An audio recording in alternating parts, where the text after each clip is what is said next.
தி சார்சரஸ் apprentice 2010 தியேட்டர்ஸ்க்கு சேர்ந்த ஒரு American action adventure film தான் இது. படத்தோட ஆரம்பத்தில் ஒரு பெரிய மந்திரவாதி தன்னோட ஒன் ஆஃப் த ஓன் சிசியனாலேயே நம்பிக்கை துரோகம் பண்ணப்பட்டு கொல்லப்படுறாரு வில்லியால. அவரால் அந்த உலகத்துக்கே ஆபத்து இருக்கு, அவளை அழிக்கணும்னா அது ஒரு பிரேம் சாசரால தான் முடியும் அப்படின்னு தன்னோட இன்னொரு சிசியன்ட்ட சொல்லிட்டு செத்து போயிடுறாரு அந்த மந்திரவாதி. இப்போ அந்த பிரேம் சாசர் யாரு அப்படிங்கிறத ஹீரோ தேடி கண்டுபிடிச்சு அவனோட உதவியால வில்லியை கொண்டானா இல்லையா அப்படிங்கிறத அந்த படத்துக்கான கதை. படம் ஃபுல்லாவே மெஜிசியன்ஸ் அதை பத்தின கதை தான். அந்த கதையை நம்ம நார்மல் ஹியூமன்ஸோட பிளெண்ட் பண்ணி தான் அந்த இன்னொரு ஹீரோவான பிரேம் சாசரோட கதையை எழுதியிருப்பாங்க. ஆக்சுவலாக அந்த பிரேம் சாஸ்தர் அந்த கேரக்டருக்கான ரைட்டிங் அது ரொம்பவே வழக்கமாக இருந்தால் கூட கிளைமேக்ஸில் அந்த கேரக்டரை அவங்க பிரமாதமாக பயன்படுத்துகிற இடத்துல அது பயங்கர ஒர்த்தாகவே மாறி இருக்கு.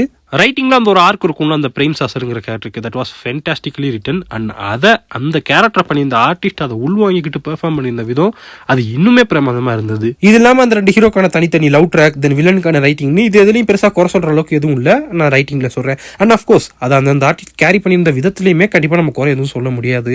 தென் படம் முழுக்க வர சண்டை காட்சிகள் எல்லாமே அது எல்லாத்துலேயும் அவங்க மேஜிக் வச்சு அந்த சண்டை காட்சிகளோட மேஜிக்கையும் பிளெண்ட் பண்ணியிருக்காங்க. அப்படிங்கிறப்போ அது இன்ட்ரெஸ்டிங்காகவே இருந்தது ஒரு சண்டை காட்சிகளும் வாட்ச் பண்றப்போ. படத்தோட டெக்னிக்கல் ஆஸ்பெக்ட்ஸ்ல பார்த்தா கூட பெருசா கம்ப்ளைண்ட் பண்றதுக்கு எதுவும் இல்லை. இன்ட்ரெஸ்டிங்கான சில காட்சிகள் அமைச்சு கிரிப்பிங்கான ஒரு நரேஷனோட இந்த படத்தை அவங்க ப்ரெசென்ட் பண்ணியிருக்காங்க. கண்டிப்பா அட்வென்ச்சர் ஃபிலிம்ஸ் விரும்பி பார்க்குற ஆடியன்ஸுக்கு இது ஒரு பெரிய ட்ரீட்டாகவே இருக்கும்.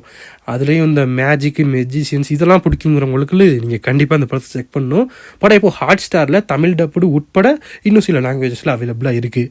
ட்ரை பண்ணுங்க, பார்த்துட்டு வந்து இந்த படத்தை உங்களோட தாட்சிங்கிறத மறக்காம கமெண்ட் செக்ஷனில் லீவ் பண்ணுங்க. நாளைக்கு உங்களை அடுத்த ஒரு வீடியோன்னு சந்திக்கிறேன். பாய்.